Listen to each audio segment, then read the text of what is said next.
Hello everyone, and welcome to this beginner's guide to Romancing Saga 2, Revenge of the Seven, a remake of a classic RPG that sold incredibly well upon its Japanese-only release that I'm assuming most of you probably have never heard of. Thankfully, I'm here to give you the lowdown on what made this one so special and why those in the know are excited for its remake release. Big shout out to SquareEnix for sponsoring this video as well.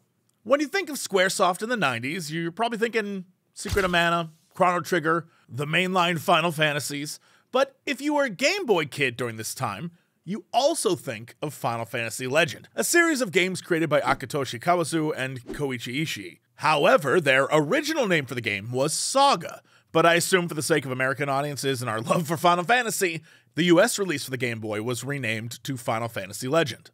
And just like Final Fantasy, none of the Saga games are connected in any sort of meaningful way, except for maybe the Bard character who tells the tales, and while the franchise pulls from its Final Fantasy roots, it purposefully moves away from what Final Fantasy would become.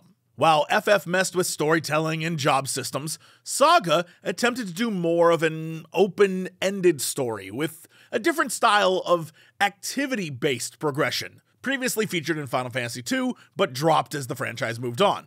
They called this the free-form scenario system. Leveling with this system was different in the Saga games, as you would increase individual stats on a character, and not just a general level up that you would see in Final Fantasy games. Some examples would be, when you cast Fireball, you get experience for casting Fireball. When you use your sword, you get sword attack experience.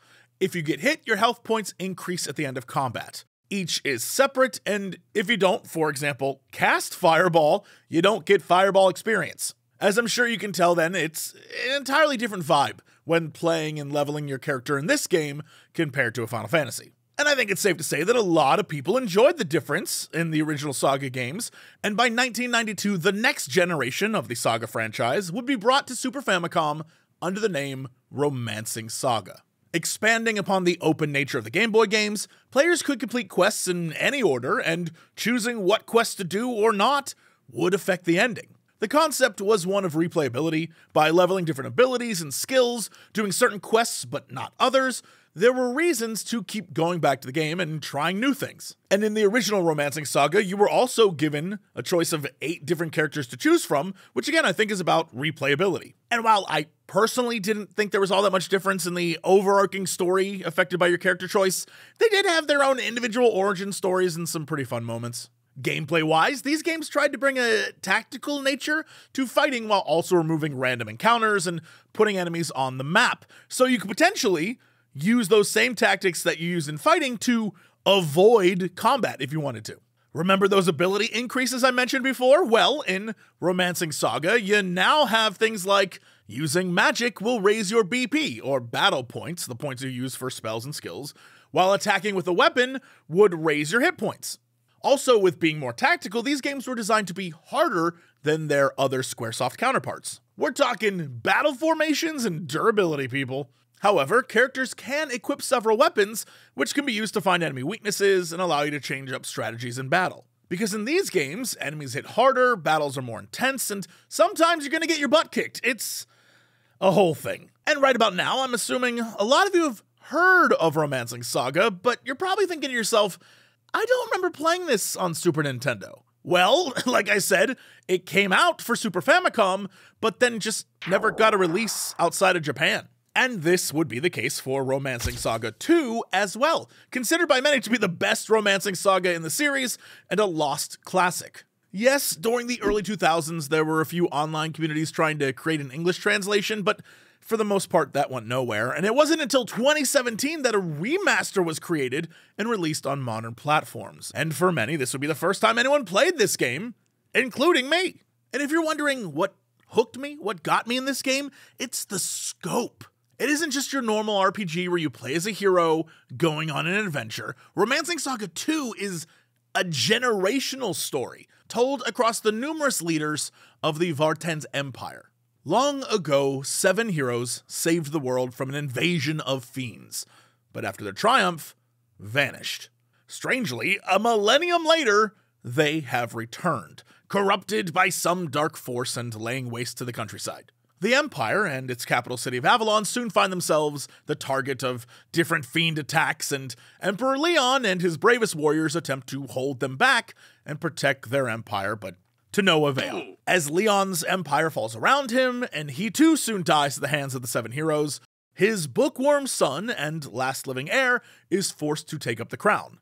But Leon had a secret that most were not privy to. He had secretly learned inheritance magic that allows him to transfer his spirit, memories, and a portion of his abilities to his son, allowing his son and his son's heir and so on to inherit the previous in-line's gifts. This ensures that should the next or even the next leader fall to the 7, one day an emperor will emerge and defeat them with the combined powers of all who came before. Mechanically, this means that if your leader dies or enough time passes, another heir will be chosen to take their place and continue the adventure. Same thing goes for any allies you have. If a party member or the Emperor's LP reaches 0, you'll lose the party member and need to find another. Luckily, it's very easy to recruit another character with the same class attributes, and party members can be swapped out freely and selected from any class that has sworn allegiance to the Empire. So now, not only do you have the open-endedness of a Saga game, but also a story told through generations. It's almost like instead of controlling the fate of a character, you're controlling the fate of an empire. Like, the empire is the main character. It grows, it changes as you play. It's one hell of an undertaking. And so the biggest tip I would have for you as a beginning player in Romancing Saga 2 is just take your time, enjoy the ride. It's designed to be harder than your normal experience, and leaders will die. Just, accept it. Thankfully, there's some pretty great quality of life changes from the original release or the remaster that gives you more options if you're not too keen on harder games. Returning to the generational system, you'll find it unlocks all sorts of other interesting mechanics as well, because when your leader dies, years and years can go by. So not only does your empire change, but it does so based on the actions of your previous leader, resulting in new NPCs and quests. You can also upgrade Avalon itself, unlocking things for your current leader and future leaders. Upgrading Avalon's facilities is key to your battle party, as without things like the Incantations Lab or Smithy, you won't have access to powerful equipment and spells. While at first glance, the combat can seem maybe a little complicated with its tactical formations and leveling abilities and weapons separately, but it does grace you with replenished HP after every battle, which I absolutely love, and you can replenish BP through long rests, BP recovery zones, and items. Plus, once you understand formations, they can be used to protect weaker members of the party, while putting your strong, tanky characters up front. There's also a Glimmer system, which gives you a chance to learn new skills in battle by using certain weapons that are ready to unlock the skill. But it's also random when it unlocks once you have the chance, and that chance will then increase when you fight harder enemies. So basically, if you see a light bulb, just keep using that. And since this video is about preparing those who want to play the remake, good news about difficulty. If you're stressing about a harder game and you just kind of want to see the story, there are 3 settings now: casual, normal, and hard, which is what it was like to play the classic game.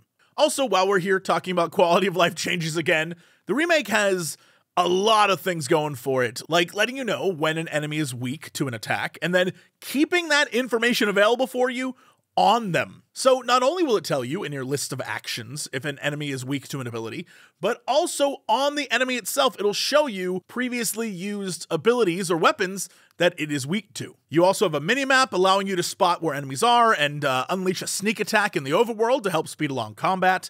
Also helping with speedy combat is united attacks, which chain party members' attacks into a mega damage dealing special that feels incredibly good to unleash on your tougher foes.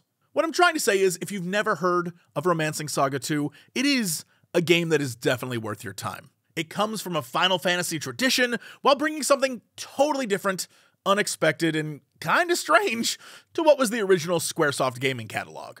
And while the remake is anime-ified from the original sprite work, the story, the characterization, it's all incredibly faithful to the original. So you're basically getting an updated version of the original experience, even offering some expanded lore tidbits, which, for me, always welcome. However, for you, the question should be, how will you rule your empire? And more importantly, how will you handle the wrath of the 7? I assume it's going to be different for everyone, so please let me know. Are you interested in the game? Do you want to check it out? Does the generational system inspire you? It's pretty different. It's pretty fun. So if you want, check out the link in the description to get the game, and be sure to head over to the Gleam giveaway and use code 7, spelled out S-E-V-E-N, for a chance to win some cool prizes.